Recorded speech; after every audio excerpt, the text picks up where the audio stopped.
Halo Sobat Sosiologi Energi.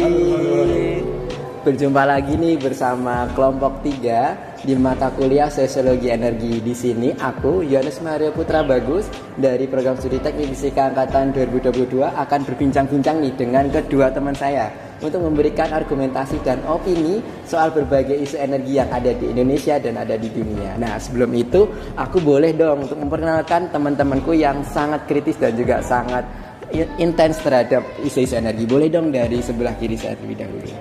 Oke, halo Sobat Sosio, saya Panji Dewandaru, biasa dipanggil Panji dari Teknik Fisika 21. Salam kenal. Halo teman-teman, kenalin aku Fahrur, aku dari Teknik Fisika Angkatan 22, salam kenal juga. Oke, karena sudah perkenalan nih teman-teman, kita ulik-ulik nih terkait opini mereka terhadap berbagai isu energi. Yang pertama adalah terkait transisi energi yang mungkin sudah banyak digaungkan nih di masyarakat Indonesia. Bahkan ketika pemilihan presiden kemarin, transisi energi ini perlu dan juga banyak didebatkan di permasalahan tersebut. Nah, mungkin di sini aku mau tanya nih terkait opini dari kedua temanku ini, bagaimana apakah Indonesia siap untuk menghadapi transisi energi dari energi PLTU ke energi renewable energy. Boleh nih dari Bung Panji terlebih dahulu untuk memberikan argumentasinya. Oke, thank you Mario. Jadi terkait transisi energi ya, jadi perlu kita sadari bahwa transisi energi ini sudah bukan pertanyaan gitu. Maksudnya apakah kita perlu transisi? Jawabannya tuh cuma satu, ya perlu. Nah, tapi yang menjadi permasalahan adalah itu bagaimana proses transisinya dan kapan kita memulai transisi, itu yang kemudian perlu kita diskusikan lebih lanjut. Kenapa demikian? Karena ketika kita melakukan transisi itu menyangkut banyak hal, bukan cuma dari segi teknis, tapi ada sosial, ekonomi, bagaimana kemudian buruh-buruh yang sebelumnya bekerja di area konvensional kemudian transisi. Itu yang perlu kita bahas nanti lebih lanjut. Jadi sekali lagi, transisi sudah bukan pilihan tapi keharusan. Kita wajib transisi, tapi kapan dan bagaimana itu yang menjadi PR kita bersama. Oke, tadi Bung Panji sudah menjelaskan bahwa transisi energi ini perlu ya teman-teman. Tapi yang perlu digarisbawahi adalah kapan dan bagaimana kita energi terbarukan. Kan Indonesia nih saat ini lagi berkomitmen untuk melakukan pemensiunan PLTU batubara. Nah, salah satu solusi pemensiunan batubara itu adalah kita menggunakan renewable energy. Mungkin di sini aku mau bertanya nih kepada Bung Panji terkait pemensiunan batubara di Indonesia dan apakah ada atau solusi yang diberikan Bung Panji untuk melakukan alternatif dari pemensiunan batubara, misalnya menggunakan energi renewable apa, misalnya PLTS, PLTB, PLTG yang cocok untuk Indonesia kembangkan. Oke, terima kasih Mario. Terkait PLTU dan pemensiunannya ya. Oke, jadi kita perlu menyadari peran sentral batubara di sini. Kita bersepakat bahwa dia adalah sumber energi yang murah dan juga menjadi baseload bagi kita untuk sistem tenaga listrikan. Oke, jadi PR kita adalah bagaimana jika kita hendak mengganti PLTU, kita butuh kemudian sumber daya yang murah dan juga bisa menjadi baseload. Itu pertama dulu. Nah, kita tinjau dari sisi pembuat kebijakan.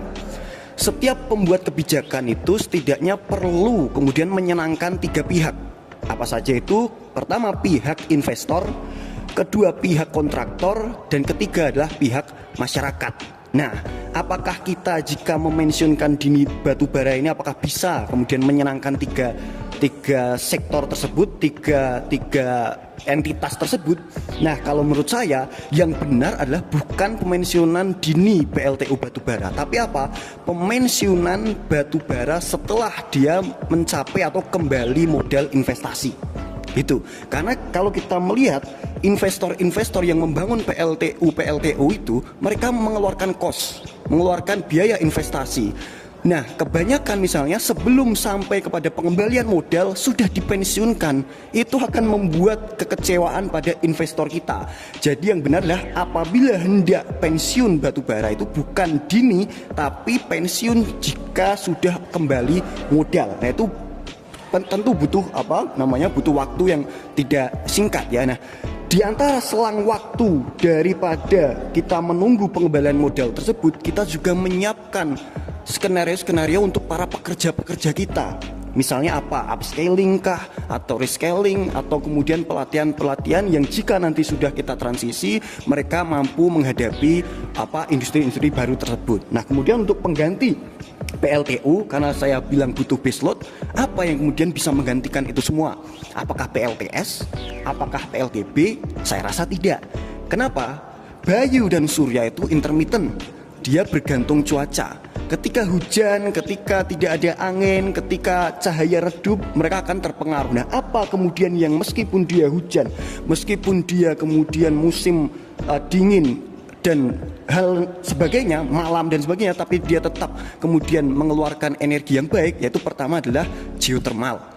Mau dia hujan badai, mau dia malam hari, geothermal akan tetap sama operasinya. Nah, kalau kita mungkin di masa transisi ini kita bisa menggunakan LNG atau menggunakan gas. Memang dia tetap fosil, memang dia tetap energi konvensional, tapi dia mengeluarkan emisi yang lebih sedikit daripada konvensional yang Kait lain. isu pemention batubara dan renewable energy, sekarang di masyarakat kita tahu bahwa nuklir itu juga menjadi pro kontra. Apakah nuklir itu masuk EBT atau tidak masuk, itu menjadi pro kontra di kalangan masyarakat dan juga kalangan negara.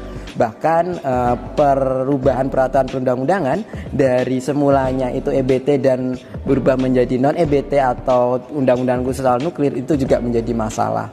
Nah, aku mau tanya nih kepada Bung Fahrul, apakah teknologi nuklir ini bisa menjadi salah satu solusi di Indonesia untuk menggantikan PLTU yang mungkin akan dipensiunkan beberapa tahun lagi? Nah, bagaimana sih Bung Fahrul untuk menghadapi dan juga melihat realita apakah nuklir ini bisa diterapkan di Indonesia?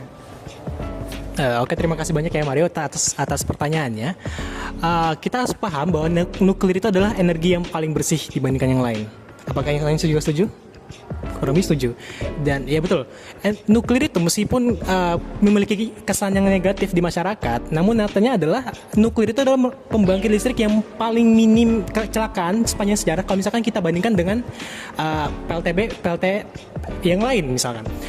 Misalkan dalam sejarah kita, kecelakaan nuklir itu kurang lebih hanya 2 kali. Pertama yang di Ukraina, yang di Chernobyl, yang kedua adalah yang di Jepang. Saya lupa di mana tempatnya, kurang lebih seperti itu. Namun kalau misalkan kita bandingkan dengan dampak kerusakan yang dihasilkan oleh PLT lain, apa misalkan batu bara, itu dampaknya jauh lebih besar lagi. Dampak yang dihasilkan dari itu nggak hanya berpusat pada lingkungan aja, namun juga pada masyarakat. Negara itu banyak sekali mengeluarkan uang hanya untuk mengobati masyarakat yang paru-parunya rusak gara-gara pembakaran batu bara. Atau misalkan negara mengeluarkan banyak sekali uang untuk memperbaiki jalan hanya karena truk-truk itu lewat untuk mengangkut batu bara. Atau misalkan negara juga banyak mengeluarkan uang untuk melakukan rehabilitasi laut karena tumpahan minyak, tumpahan batu bara itu suka melebar kemana-mana. Jadi kalau misalkan ditanya apakah itu bersih atau enggak, kalau misalkan dibandingkan yang lain itu bersih banget. Tanya kepada Bung Panji dan juga Bung Fahrul, bagaimana yang harus disikapi oleh mahasiswa sekarang dalam melihat isu transisi dan juga isu renewable energy yang ada di Indonesia dari semua kalangan, baik dari klaster medika, agro, saintek maupun sosum. Jangan terlalu terburu-buru lah. Kita jangan FOMO-an dengan apa yang terjadi di negara luar sana. Kita harus melihat bahwa potensi negara kita itu meskipun itu melimpah, perkembangan kita juga masih segitu-gitu aja. Dalam artian ini, kita adalah negara yang berkembang. Dan negara yang berkembang itu adalah negara yang cukup tanggung, di mana kita sedang ada dalam masa produktifnya, namun sumber daya kita itu masih belum bisa dalam artian belum bisa mendapatkan dengan harga yang murah gitu. Jadi untuk bisa memenuhi kebutuhan tersebut, kebutuhan industri, kebutuhan manufaktur dan lain sebagainya, itu kita harus menggunakan energi batu bara. Itu karena apa? Karena memang terpaksa, karena memang harganya lebih murah dibandingkan dengan sumber energi yang lain. Kalau misalkan saya gitu kan menggunakan listrik biasa-biasa saja sebenarnya, tapi tiba-tiba harganya mahal karena sumbernya diganti dengan apa misalkan PLTS misalkan, ya dengan mengeluarkan uang lebih, saya merasa lebih baik balik ke batu bara saja misalkan, karena lebih murah dan itu lebih mendukung saya dalam mengerjakan banyak hal. Kurang lebih seperti itu, dan saya rasa itu pemikiran yang umum sekali terjadi di masyarakat gitu kan. Dan marilah gitu, kita pelan-pelan aja dulu ibaratnya. Kita fokus dulu terhadap permasalahan-permasalahan yang perlu kita selesaikan dari awal. Apa misalkan industrialisasi, kita harus fokus dulu bagaimana cara industri kita tuh stabil. Kita tidak bergantung dengan barang-barang dari negara luar. Kita mampu membuat barang-barang sendiri, membuat barang jasa sendiri. Yang dimana kita bisa mandiri dari situ, akhirnya kita memiliki kemampuan. Kita tidak memiliki yang namanya lack of knowledge lagi terkait dengan kebutuhan kita terkait dengan energi baru terbarukan. Kurang lebih seperti itu. Terima kasih.